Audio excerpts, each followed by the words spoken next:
much to his father's chagrin.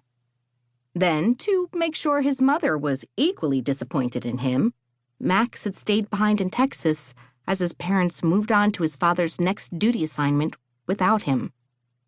Between working outdoors in the heat and not having his mom there to cook mostly unhealthy meals for him, Max had lost an entire pant size in just the first month of being on his own, without even trying. That had only motivated him to make more changes in his life, bigger ones. He joined a local gym, hired a personal trainer, and started following a strict diet and exercise regimen that had him shedding pounds as quickly as sloughing off dead skin cells in the shower. As strange as it was, losing weight was the easy part for him. Of course, that probably had something to do with being so young at the time. Too bad that was no longer the case. Max wasn't 18 anymore, and his 32-year-old body didn't work in quite the same way. Over the years, he'd built a muscular physique, one he was damn proud of. Every cut and bulge was worth the hours he'd spent in the gym perfecting them. But the hard part now was keeping the excess weight off. Unfortunately, it was a daily challenge. Each time he veered from his diet plan, even just the slightest, he gained weight back and had to work extra hard to take it off again, especially whenever he'd go to his parents' house for a visit. Maybe most grown men couldn't wait to get one of their mom's home-cooked meals, the ones they had been accustomed to while growing up, but not Max. He couldn't eat like that anymore without suffering the consequences. His parents, however, hadn't adopted his healthier eating habits. They just didn't get it. Unlike him, they ate red meat at nearly every meal, loaded up on unhealthy carbs, fried everything in oil, and added gobs of cheese or butter to whatever was on their plates. Basically, they ate the same way they always had, which meant Max didn't visit them often, only once or twice a year. The last thing he'd wanted to do was be an inconvenience.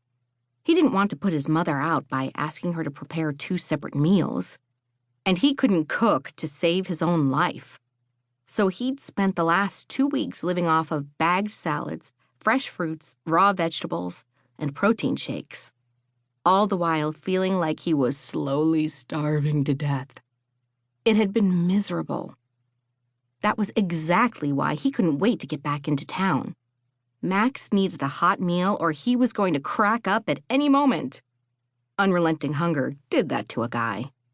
He'd been longing for some real food, something satisfying that would fill his belly and warm him from the inside out, and couldn't wait to sink his teeth into today's special over at the Empty Plate Cafe. Now that he was finally home, he could. Thank God. As usual, the parking lot was packed with vehicles, so Max found an available spot around the back. The sizable, bluish-gray building was in desperate need of repairs and a fresh coat of paint, but this place had been the local hangout for the past 40 years. Not that Max had witnessed that personally or anything.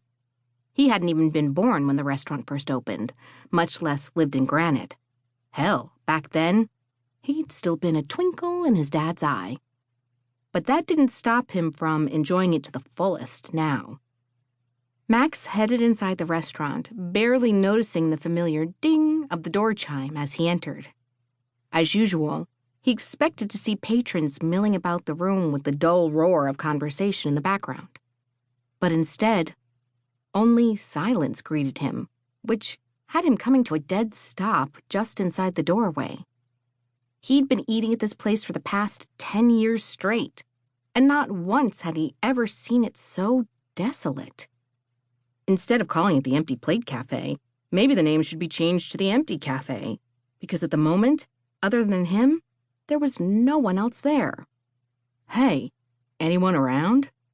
The restaurant owner, an elderly gentleman with a full head of hair, stuck his head out of the kitchen door.